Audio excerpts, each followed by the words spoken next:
નમસ્કાર દોસ્તો, આવા જ વિડિયો જોવા ચેનલને સબસ્ક્રાઇબ કરો. હેલો મિત્રો, સંભાવના સ્વાધ્યાય 14.1 દાખલા નંબર 7, 8, 9. ક્વેશ્ચન 7 શું છે? આપેલ છે કે 3 વિદ્યાર્થીઓના સમૂહમાં 2 વિદ્યાર્થીઓનો જન્મદિવસ સમાન ન હોય તેની સંભાવના 0.992 છે. 2 વિદ્યાર્થીઓનો જન્મદિવસ સમાન હોય તેની સંભાવના કેટલી? આ રીતે આપણે પ્રશ્ન પૂછવો છે. હવે આપણને ખબર છે કે સંભાવનાનો સરવાળો કેટલો થાય? 1 થાય. તો લખશું અહીં સંભાવનાનો સરવાળો બરાબર 1. હવે જન્મદિવસ સમાન એટલે કે એક જ તારીખમાં જન્મદિવસ આવતો હોય એ. હવે જે વિદ્યાર્થીનો જન્મદિવસ સમાન ન હોય એની સંભાવના 0.992 આપેલું છે. તો P ઓફ A એટલે પોઝિટિવ, 2 વિદ્યાર્થીનો જન્મદિવસ સમાન હોય એની સંભાવના. P ઓફ A બાર એટલે નથી ઘટના એ. તો એમાં આપણે શું લખશું? 2 વિદ્યાર્થીના જન્મદિવસ સમાન ન હોય. હવે આપણને ખબર છે કે કોઈ પણ 2 ઘટનાનો સરવાળો કેટલો થાય? સંભાવનાનો સરવાળો 1 થાય. તો આપણે આવું લખીશું P ઓફ A, P એટલે પ્રોબેબિલિટી, સંભાવના, વત્તા P of A bar is equal to 1. હવે P ઓફ A આપણે ગોતવાનું છે કે સમાન હોય એની સંભાવના ગોતવાની. હવે P ઓફ A બાર બરાબર આપણે કેટલું આપ્યું? 0.992 અને ટોટલ સરવાળો 1 થશે. હવે P of A is equal to શું થશે? બરાબર પોઝિટિવ માટે 1 માઇનસ 0.992. આ બેને આપણે શું કરશું? બાદબાકી કરશું. હવે P ઓફ A આપણે ગોતવાનું છે કે સમાન હોય એની સંભાવના ગોતવાની. હવે P ઓફ A બાર બરાબર આપણે કેટલું આપ્યું? 0.992 અને ટોટલ સરવાળો 1 થશે. હવે P of A is equal to શું થશે? બરાબર પોઝિટિવ માટે 1 માઇનસ 0.992. આ બેને આપણે શું કરશું? બાદબાકી કરશું. હવે બાદબાકી આપણે અહીંયા સાઈડમાં કરીશું 1.000 અને આ પોઈન્ટ પછી 992. તો અહીંયા બાજુમાં દશકો નથી એટલે આપણે દશકો અહીંથી લઈશું. તો 9, 9 અને 10. તો 10 માંથી 2 કાઢો 8. આ 9 માંથી 0, 9 માંથી 9 જાય એટલે 0, પોઈન્ટ અને 0. તો P ઓફ A બરાબર શું આવશે? 0.08 એટલે કે વિદ્યાર્થીની જન્મદિવસ સમાન આવવાની સંભાવના 0.08 છે. Question number 8. એક થેલામાં 3 લાલ અને 5 કાળા દડા છે. થેલામાં એક દડો આદર્શિક રીતે કાઢવામાં આવે તો બહાર કાઢેલ દડો લાલ હોય અને લાલ ન હોય તેની સંભાવના કેટલી? હવે આપણે અહીં પહેલા શું કરશું? કુલ પરિણામ એટલે શું થશે? લાલ દડો પ્લસ કાળા દડા. તો લાલ દડા કેટલા છે? 3. કાળા દડા કેટલા છે? 5. તો ટોટલ પરિણામ કેટલા થઈ ગયા? 8. તો કુલ પરિણામ 8. હવે P ઓફ A એટલે શું લખશું આપણે? લાલ દડાની સંખ્યા એ બરાબર કેટલી છે? 3 છે.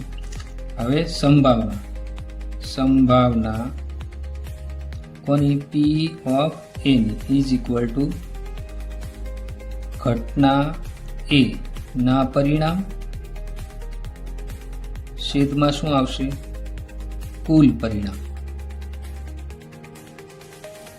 રેડી? હવે ઘટના A શું છે? ઘટના એના પરિણામ 3 છે. લાલ દડાની સંખ્યા 3 છે. છેદમાં શું થશે? 8 કુલ પરિણામ. તો P ઓફ A બરાબર આપણે શું મળ્યું? P ઓફ A બરાબર આપણે શું મળ્યું? 3 ના છેદમાં 8 મળ્યું. હવે P ઓફ B એટલે શું થશે? લાલ દડો 9. લાલ દડો 9 ની સંભાવના એટલે કેવા દડા થશે? કાળા દડા. કાળા દડા પર કેટલા ટોટલ હતા આપણી પાસે? એના પરિણામ 5 હતા. હવે એની સંભાવના P ઓફ B બરાબર શું લખશું? લાલ દડો ન હોય એટલે કે કાળો, લાલ દડા ન હોય, અથવા B ના પરિણામ શું લખશું? B ના પરિણામ છેદમાં શું લખશું? કુલ પરિણામ. હવે B ના પરિણામ કેટલા છે આપણી પાસે? 5 છે. ટોટલ પરિણામ કેટલા છે?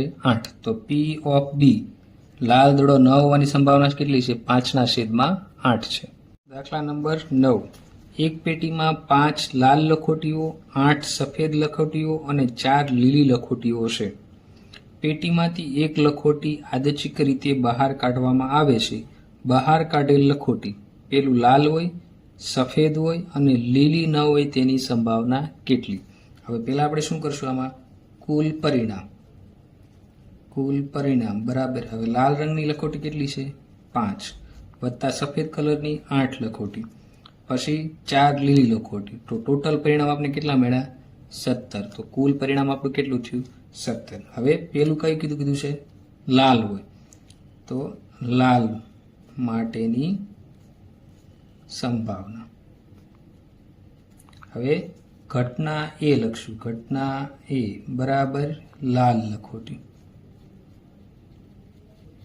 તેથી પી ઓફ પેલા ઘટના એના પરિણામ લખી નાખશું આપણે ઘટના એના પરિણામ ઘટના એ બરાબર કેટલા પરિણામ છે આપણી પાસે ટોટલ એટલે લાલ રંગની લખોટી કેટલી છે 5 તેથી શું થશે હવે પી ઓફ એ બરાબર ઘટના એના પરિણામ છેદમાં શું લખશું આપણે કુલ પરિણામ